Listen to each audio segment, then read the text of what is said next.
2023 की शुरुआत हो गई है। कांग्रेस ने भी 2023 में कमर कस एक बार फिर से अपने आप की मजबूती और मजबूत ताकतों का इजहार करना शुरू कर दिया है। नमस्कार, मेरा नाम दीपक है और आप सभी देखना शुरू कर चुके हैं सुनो सरकार। आइए शुरुआत करते हैं सबसे पहले बड़ी खबर की। उससे पहले एक नजर आज की मुख्य हेडलाइंस पर डाल लेते हैं। बड़ी खबर यह है कि अब भारत जोड़ो यात्रा का पार्ट 2 के शुरुआत के पहले ही इस वक्त कांग्रेस को जबरदस्त झटका लगा और इसके साथ ही जानने का प्रयास करेंगे कि देश के प्रधानमंत्री श्री नरेंद्र मोदी जी ने देश के लोगों को क्या कुछ सौगात दिया और इसके साथ ही इस बार होने वाले चुनाव में किन किन चीजों को लेकर के सरकार एक बार फिर से बड़ा परिवर्तन करने वाली है। योगी आदित्यनाथ की मुश्किलें अखिलेश यादव ने कैसे बढ़ा दी है और शिवपाल सिंह यादव और अखिलेश यादव ने किस तरीके से आने वाले वक्त में अपने आप का सबसे बड़ा एजेंडा मजबूत किया। साथ ही साथ ममता बनर्जी 2023 में क्या कुछ नया प्रयास करती नजर आ रही है, इसके बारे में भी करेंगे विस्तार से चर्चा। साथ ही साथ जानने का प्रयास करेंगे किसान नेता राकेश टिकैत ने क्या कुछ इस वक्त बड़ा बयान दिया है और साथ ही साथ इस वक्त वंदे भारत एक्सप्रेस की शुरुआत के बाद में वेस्ट बंगाल के लोगों को दिल्ली जाने में सहूलियत।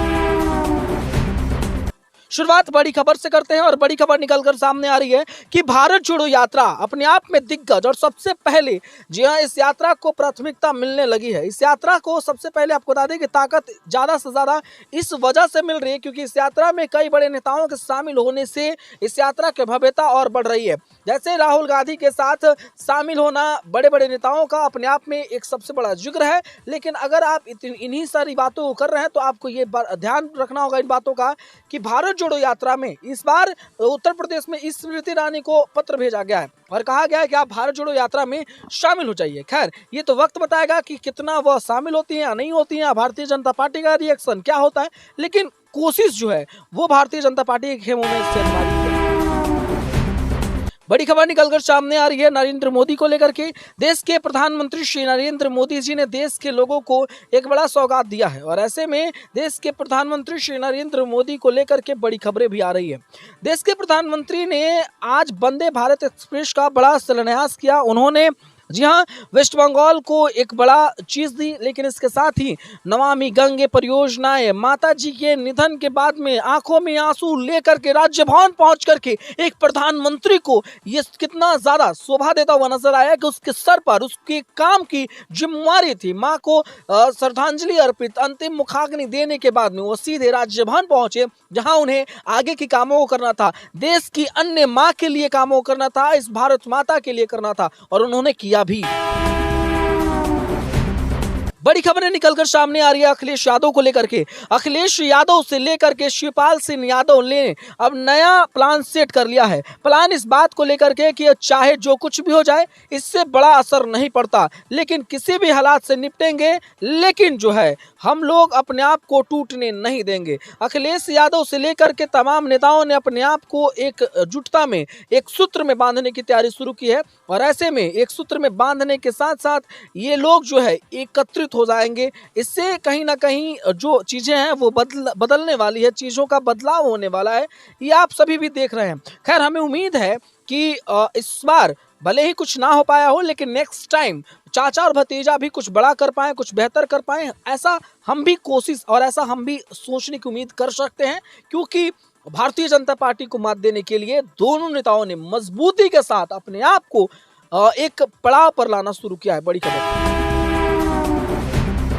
बड़ी खबर निकलकर सामने आ रही है इस वक्त रेल यात्राओं को लेकर के। अगर आप रेल यात्रा करने जा रहे हैं तो यात्रीगण कृपया ध्यान देंगे। इस बार जो है रेल यात्रा करने से पहले आपको कई अन्य चीजों पर ध्यान रखना होगा, क्योंकि इस बार रेल यात्रा आपके लिए कई मायनों में जो है वो अलग हो सकता है, क्योंकि इस बार कोहरे के कारण कई ट्रेनें रद्द हो रही हैं। ऐसे में ठंडी में घर से बाहर निकलने से पहले आईआरसीटी के ऑफिशियल साइट्स पर जाकर के अपनी ट्रेन की स्टेटमेंट की जानकारी लेकर के घरों से बाहर निकलें, क्योंकि अगर आपकी ट्रेनें रद्द रही तो आपको कठिन परिश्रम से गुजरना पड़ सकता है।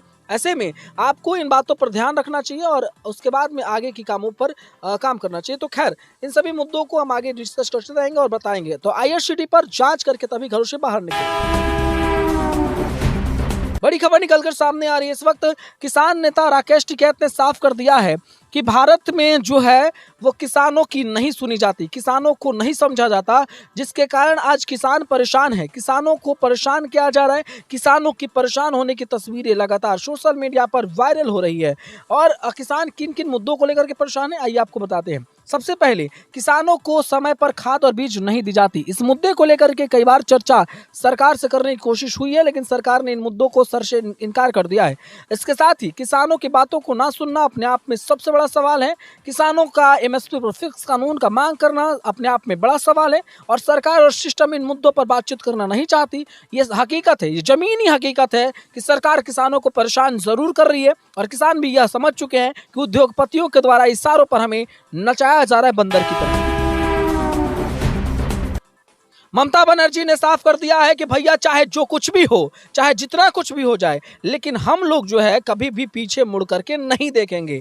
हमारा अगर सांसद भवन में तीसरा बड़ा स्थान है तो हम लोग इसे आवाज बुलंद कर इसे आगे तक ले जाने का प्रयास करते रहेंगे। इसे हम लोग जो है वो बेहतर बनाने का प्रयास करते रहेंगे। ऐसे में दोस्तों, इस वक्त आई एक बड़ी रिपोर्ट के अनुसार ममता बनर्जी ने जी हाँ कोलकाता समेत तमाम अनेक जगहों से अपने आप को मजबूत किया। और इसके साथ पड़ोसी राज्यों में भी टीएमसी की भूमिका क्या होने वाली है उसके बारे में धीरे धीरे सही जानकारी देना उन्होंने शुरू कर दिया। अब टीएमसी जब मजबूत हो ही रही है तो टीएमसी की ताकतें भी काफ़ी ज़्यादा बढ़ने वाली है, जिससे परेशान है कहीं ना कहीं नेतागण। तो इससे आपको क्या लगता है, हमें कमेंट में बताइएगा कि आप इस मुद्दे पर क्या कुछ सोचते हैं, समझते हैं, या आने वाले वक्त में आपको क्या कुछ लगता है। बिहार में नगर पंचायतों का चुनाव हो गया, लेकिन इसके साथ ही उत्तर प्रदेश में अभी नगर पंचायतों के चुनाव होने हैं। उत्तर प्रदेश में चुनाव होने से पहले कई मुद्दे और भी गर्मा चुके हैं। इसके साथ साथ ये सवाल है, और इस वक्त बीएसपी प्रमुख मायावती जो हैं वो सड़कों पर उतर गई हैं। और इसके साथ सरकार, सिस्टम, व्यवस्थाएं और नगर निगम में उनकी भूमिकाएं क्या होने वाली है, वो लोग कैसे एक दूसरे को समर्थन करेंगे, इस पर पूरी भूमिकाएं बांधी जा रही है। कोशिश अन्य प्रकार से किया जा रहा है और एक एक कोशिश जो है, एक एक पॉइंट जो है वो जिक्र हो रहे हैं। तो इस बार जो है उत्तर प्रदेश में नगर निगम के चुनाव को लेकर के तैयारी शुरू हो गई है। कमरकस प्रत्याशियों के द्वारा इस बार मैदानी जंग में उतर करके ऐलान हो गया है लड़ाई का, और इस लड़ाई को और नया पहचान देने की कोशिश हो रही है। खैर, हमें जो लगता है वो हम आपके समक्ष समझाने, बताने और इसके साथ साथ तमाम अनेक प्रयासों को हम करते रहेंगे। आप हमारे साथ बने रहिएगा, इस वीडियो को लाइक करना ना भूलिएगा। चलिए बढ़ते हैं एक और बड़ी और महत्वपूर्ण। भारत जोड़ो यात्रा से नरेंद्र मोदी से लेकर के योगी आदित्यनाथ की मुश्किलें होंगी ज़्यादा। ऐसे में योगी आदित्यनाथ की सर का दर्द अब बढ़ने लगा है। योगी आदित्यनाथ इस बात से वाकिफ हैं कि अगर ऐसा कुछ हुआ और ऐसी चीज़ें हुई तो फिर जो है माना जा सकता है कि अब जो है सिस्टम जो है बदल जाएगा। लोग जो है वो पलटी मारेंगे और लोगों के पलटी मारने के साथ साथ कई अन्य तस्वीरें भी सामने आएंगी। इस बात से इनकार नहीं किया जा सकता और इन्हीं सभी बातों को लेकर के इस वक्त जो है वो सिस्टम से सवाल पूछे जा रहे हैं। खैर, आपको क्या लगता है हमें कमेंट बॉक्स में लिख करके ज़रूर बताइएगा।